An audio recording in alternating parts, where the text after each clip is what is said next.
Everybody, welcome to our Facebook Live for the week. We're going to talk to Dr. Matthew McNamee about a common problem for middle-aged folks who are high achievers, and that is the vexing, difficult problem of weight gain.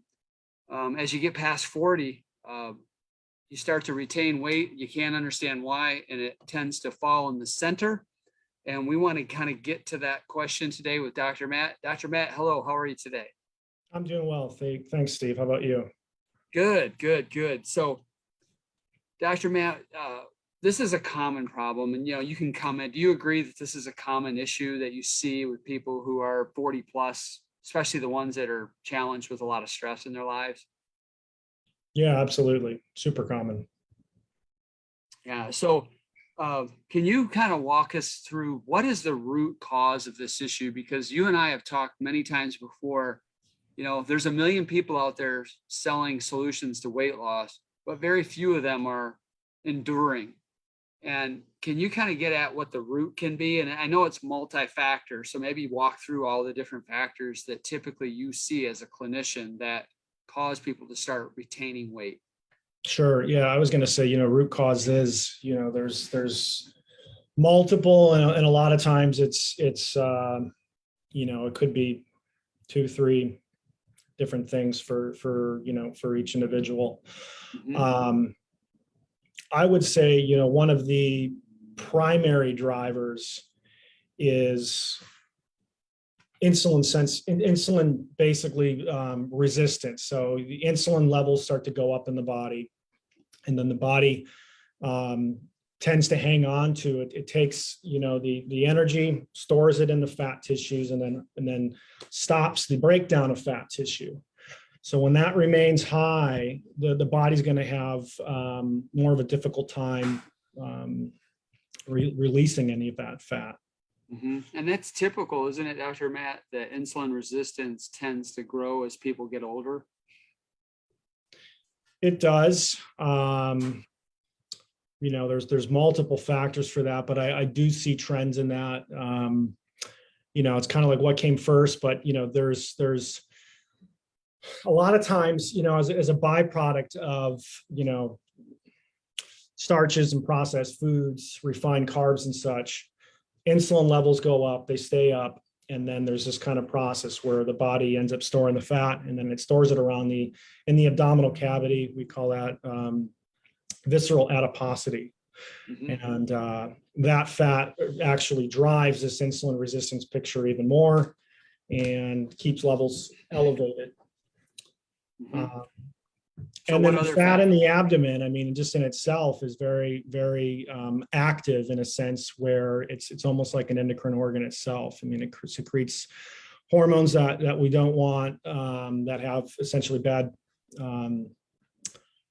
have byproducts that are damaging the system. It affects, like I said, insulin levels. It can affect cholesterol levels, raises inflammation.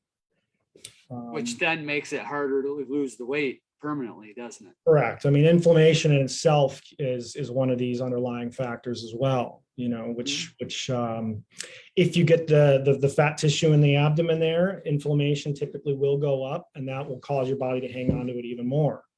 Mm-hmm. Some people have food sensitivities that will drive the inflammation, and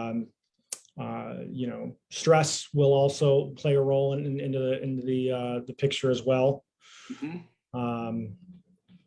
So does stress do that from the stress hormones cause us to want to crave certain types of foods that stick to us?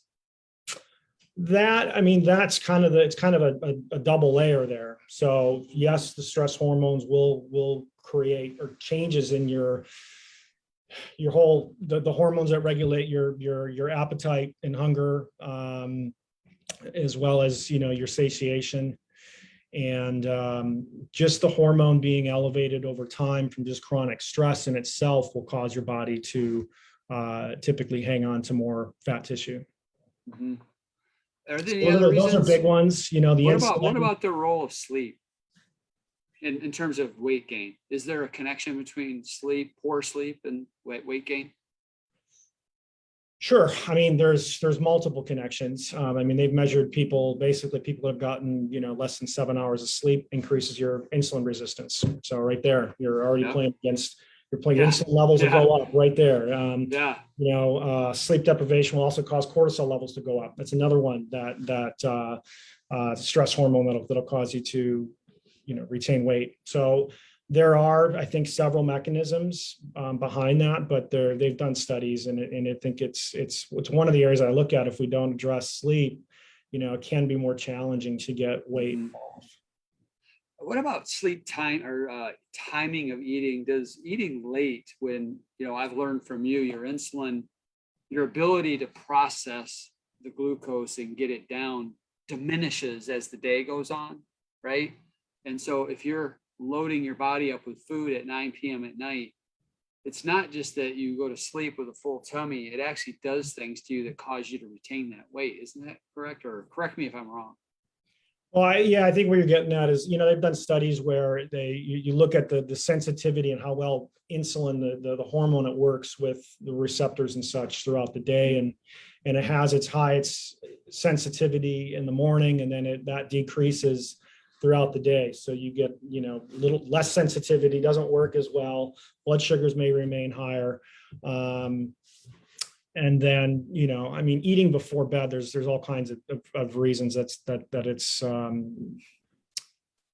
not necessarily beneficial for the majority of the people out there. But it will essentially, if you were to do that, even a couple, sometimes 1-2 hours before bed, depending especially what you're eating, can keep insulin levels higher at night. And that kind of drives this whole insulin resistance picture.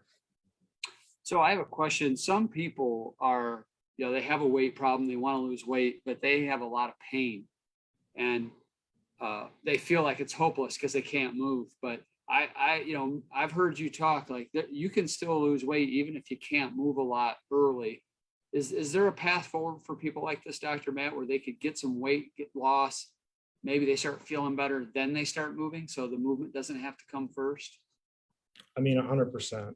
I've in my experience over the years, I mean, I've worked with people on programs where, I mean, lots of people where, we've done very mild, movement practices, if, very mild. In fact, it's been even suggested in the programs that I've been exposed to and stuff in the past that we do very mild, but then we really control what kind of foods and stuff we're putting in the body. So I think if you shift what's going in, and especially pull out the inflammatory foods, that in itself can have an impact on pain levels. Yeah, right. So what kind of testing do you like to do to be able to get at the answer, the unique answer that everyone has for weight loss that has a weight problem? Because based on what I've learned from you, cookie cutter solutions may get the weight off temporarily, but people struggle to keep it off. So what areas do you like to test so that you can give someone a pathway to permanent weight loss? Sure. I like, getting a really good overall assessment of where all their hormones are at. So that could be, looking at making sure thyroid's working properly, looking at their cortisol levels, insulin, like I mentioned, their sex hormones, because those can play a role as well. And then I look at some other hormones on top of that can either assist or I guess inhibit kind of the process. I look at the microbiome because sometimes that plays a role. If they've looked at, there are certain microbiota that can actually, cause, with the same food going in, more calories to be brought into the body and can cause people to have more weight gain versus loss, and vice versa, depending on what kind of gut bugs you have. I like to look at, the big thing is, inflammatory markers, to look at it, see if inflammation is playing a role in the whole picture, and then find out what the driving factors behind the inflammation are. That is a component. And then foods as well, because a lot of time there are foods that are, kind of creating this low grade inflammation in the body. And if that is, if the inflammatory components are addressed, and food is one of them, we will address those, for each individual. And then genetics may, depending on foods and such, there are some times that plays a role in the picture as well. Sure. Well, for me, it wasn't a weight loss issue, but genetics were pretty key for me because, I learned that starches don't agree with me, and I feel so much better since removing starches. Just feel great, feel better, So there are some things you can learn from it, definitely. Absolutely.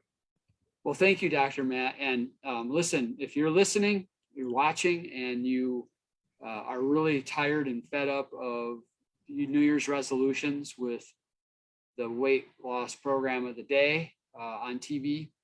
I'm not saying those are all bad, but unless you really understand your unique pathway to weight loss, you're going to struggle with it bouncing back on you when you're not 100% disciplined. And so Tiger Medical Institute, Dr. Matt McNamee can help you with that. So if you're interested, raise your hand somehow, let me know, and we'll get into a direct message conversation and explain more to you. So thank you. And Dr. Matt, thank you for being Thanks, on Steve. today. Take care.